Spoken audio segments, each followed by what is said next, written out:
La Higuera, Bolivia, Irma Rosales, tired after decades of tending her tiny store, sat back one morning with a box full of photos and remembered the stranger who was shot in the local schoolhouse 50 years ago. His hair was long and greasy, she said, his clothes so dirty that they might have belonged to a mechanic. And he said nothing, she recalled, when she brought him a bowl of soup not long before the bullets rang out. Che Guevara was dead. Monday marks a half-century since the execution of Guevara, the peripatetic Argentine doctor, named Ernesto at birth, who led guerrilla fighters from Cuba to Congo. He stymied the United States during the Bay of Pigs invasion, lectured at a United Nations lectern, and preached a new world order dominated by those once marginalized by superpowers. His towering life was overshadowed only by the myth that emerged with his death. The image of his scruffy beard and starred beret became the calling card of romantic revolutionaries around the world and across generations, seen everywhere from the jungle camps of militants to college dorm rooms. Continue reading the main story. Photo. Susana Osinaga Robel, 85, was a nurse at the time of Che Guevara's death and was ordered by her supervisor to wash his body. Credit Nadia Shira-Cohen for the New York Times.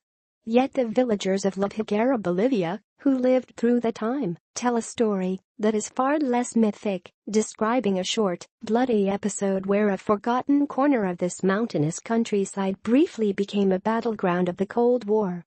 Continue reading the main story. It was not long after Guevara and the other strangers with him first appeared in the area, promising equality, that the guerrillas were dragged away in pools of their own blood, recalled Ms. Rosales. It was torture for us, she said. For us, this was a time of suffering. As Latin America remembers Guevara's death, the region also faces a larger reckoning with the same leftist movements that drew on him for inspiration. The Revolutionary Armed Forces of Colombia, the region's largest remaining guerrilla group, came out of the jungle and gave up its arms this year in a war where no one won, but Colombia lost more than 220,000 people. The socialist-inspired movement of the late President Hugo Chavez of Venezuela led to gains in education and health care, but the country has sunk into hunger, unrest, and dictatorship. Even Cuba, which for years proudly lived under the revolutionary banner hung by Guevara, now faces an uncertain fate as a détente reached with the United States unravels under the Trump administration. Bolivia is one of Latin America's last democracies where leftists remain in control, and it is difficult for political movements to thrive in such a vacuum, one of the country's leaders said. You cannot prosper or sustain yourself over time if you do not have the victories and struggles in other places, said Alvaro Garcia Linera, the vice president of Bolivia. John Lee Anderson, who wrote a biography of Guevara and was key to discovering his remains, they were hidden by soldiers until the 1990s, says both Guevara and the left hit such low points before. But she remains kind of pure, he said. An ever-present beacon, the icon. Where will it go in the future? I have this notion that she comes and goes. Continue reading the main story. Photo. The laundry room at the hospital, where Che Guevara's body was displayed to the world. It has been turned into a memorial. Credit Nadia Shira-Cohen for the New York Times. A revolutionary vanishes. In the years before his death, Guevara's whereabouts was a global mystery.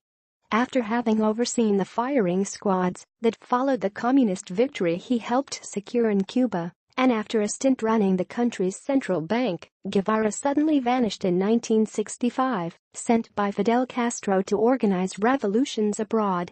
He was dispatched on a failed mission to Congo, then bounced between safe houses in Dar es Salaam, Tanzania, and Prague.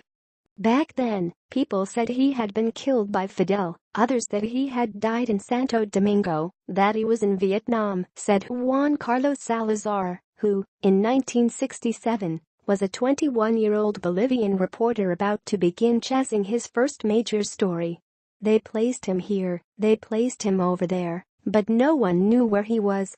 Loyola Guzman, a communist youth leader in La Paz, Bolivia's capital, would be one of the first to learn. She received a message one day calling her to Camiri, a small town near the border of Paraguay.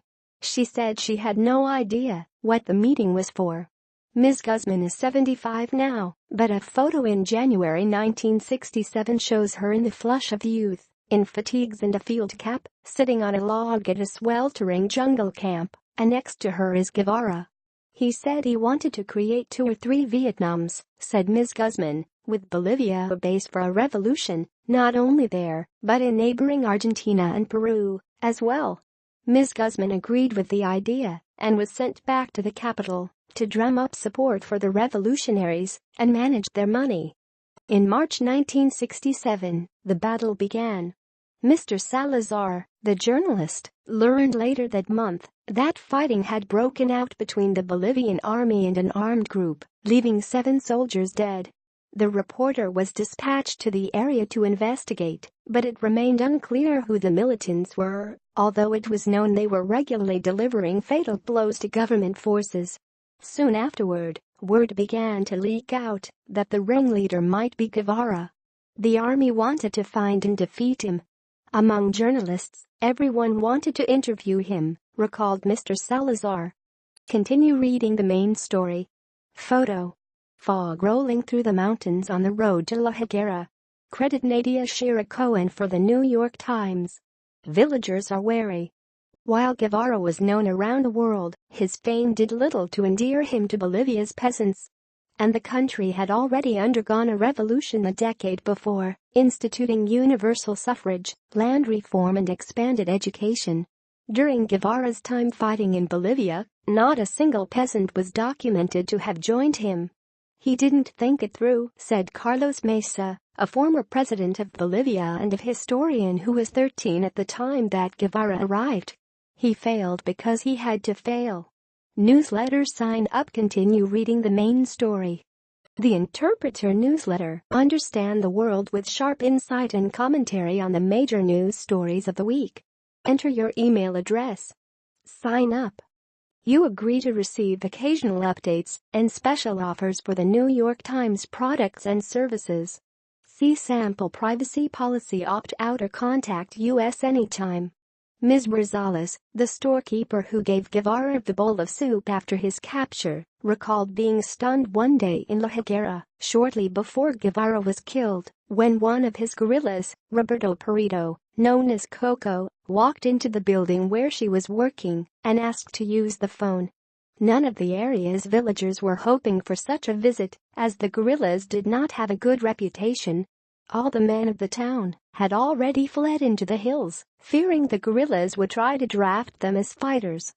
They told us the guerrillas hit the men and raped their wives, took things, and for that reason, no one waited for them to come, said Ms. Rosales. The town's mayor, Ms. Rosales recalled, informed the authorities that the guerrillas had come to town. Continue reading the main story. Photo. Irma Rosales, a storekeeper, says she gave Mr. Guevara a bowl of soup after his capture. Credit Nadia Shira-Cohen for the New York Times. Closing in after costly mistakes.